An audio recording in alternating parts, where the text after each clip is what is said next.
संपूर्ण महाराष्ट्रात कोळी ही मुख्य जमात आहे हे सगळ्यांनाच माहिती आहे. अगदी सर्व राजकीय पक्षाला सुद्धा माहिती आहे, सगळ्यांना माहिती आहे. परंतु यांना आपल्याला आपला हक्क द्यायचाच नाही आहे आणि त्यासाठी आपण वेगवेगळे आंदोलन करतो. आज बिराडे साहेबांना माहिती आहे, समन्वय समिती जेव्हा जेव्हा मीटिंग झालेल्या आहेत आपल्या औरंगाबाद मध्ये, कोकण एवढा लांब आहे तर या कोकणातून मी स्वतः 5-5 गाड्या आणलेल्या आहेत तिथे कोकणातून.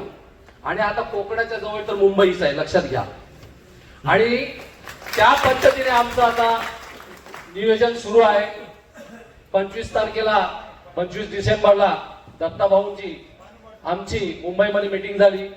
आमचे 25-30 धडाडीचे कार्यकर्ते तिथे उपस्थित होते आणि त्यापैकी आता आमचं कोकण विभागाचं नियोजन सुरू झालेलं आहे. आणि त्या मीटिंग मध्ये आमचे धडाडीचे आमचे सहकारी रघुनाथ कोळी साहेब इथे आलेले आहेत, गवते साहेब आलेले आहेत, नंतर आमचे सुरेश अष्टावकर साहेब इकडे आलेले आहेत. आम्ही सर्वांनी निर्णय घेतलेला आहे की आता पुढच्या रविवारीच आम्ही अलिबाग मध्ये रायगड जिल्ह्याची पहिली मीटिंग घेत आहोत आणि दत्ताभाऊ स्वतः त्या मीटिंगला येणार आहे आणि आमची जोरात तिकडे तयारी सुरू झालेली आहे. ही पहिली मीटिंग आहे. कोकणात आम्ही 4 जिल्ह्यांमध्ये मीटिंग घेणार आहोत. मुंबई जिल्ह्यामध्ये घेणार आहोत, त्याच्यानंतर पालघर जिल्ह्यामध्ये घेणार आहोत, ठाणे जिल्ह्यामध्ये घेणार आहोत, रत्नागिरी जिल्ह्यामध्ये घेणार आहोत आणि त्यांचं आमचे नियोजनाची सुरुवात सुद्धा झालेली आहे. तुम्हाला येत्या ह्या 11 तारखेला समजेल की आपली रायगड जिल्ह्यातली पूर्णपणे यशस्वी मीटिंग होणार आहे आणि लोक आपली कामाला पण लागलेली आहेत. आणि आता आपल्याला थांबायचं नाही आहे तर आपल्याला जिंकायचंच आहे. पुन्हा एकदा तुम्हाला सांगतो, आपण सर्व एका बापाची मुलं आहोत, लक्षात घ्या. आणि यापुढे कोणीही मतभेद करायचे नाहीयेत आणि या मतभेद केल्यामुळेच आपली ही परिस्थिती झालेली आहे. मी घाटावरचा तो समुद्र किनाऱ्याचा माधुरी पाटील मध्ये असं म्हटलंय, ह्याच्यामध्ये तसं म्हटलंय, हे सोडा. ते लोक फायदा घेतात आपल्यामध्ये आपापसात भांडणं लावून. आपली वज्रनूट एक करा आणि शासनाला दाखवून द्या की सर्व कोळी आम्ही एकत्र आहोत.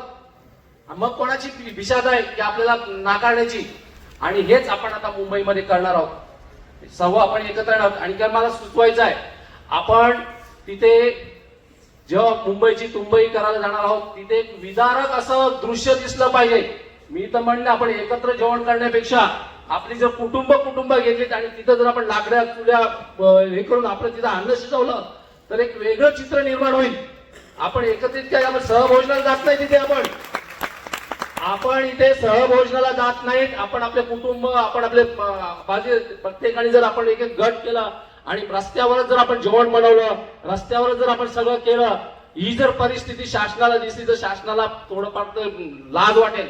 आणि अरे खरोखर हे लोक हे आज आपलं तो नागपूरचं अधिवेशनातलं आपलं आंदोलन चिरडण्याचं त्याची जी नामुष्की आहे की आपण तिथे मुंबईमध्ये तुंबून आपण त्यांना दाखवणार आहोत. आणि यासाठी आपण सर्वांनी एकत्र येऊन 23 तारखेला हे सर्व संपूर्ण महाराष्ट्राला आपण दाखवून देणार आहोत. आणि हे नालायक राजकर्ते आहेत त्यांना सुद्धा आपण दाखवून देणार आहोत. 288 पैकी एक सुद्धा आमदार आपल्या बाजूने बोलत नाही. 288 आमदार.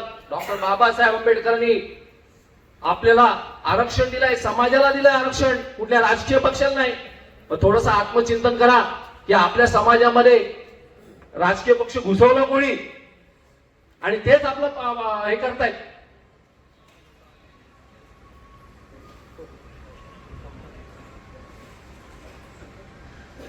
पाचशे काय हजार आणू आपण, तसं आपलं नियोजन सुरू आहे. आणि एवढं बोलून मी माझे 4 शब्द संपवतो कारण आपली ही नियोजनाची बैठक आहे आणि आपल्याला जास्त वेळ घ्यायचा नाही आहे. धन्यवाद. थँक्यू.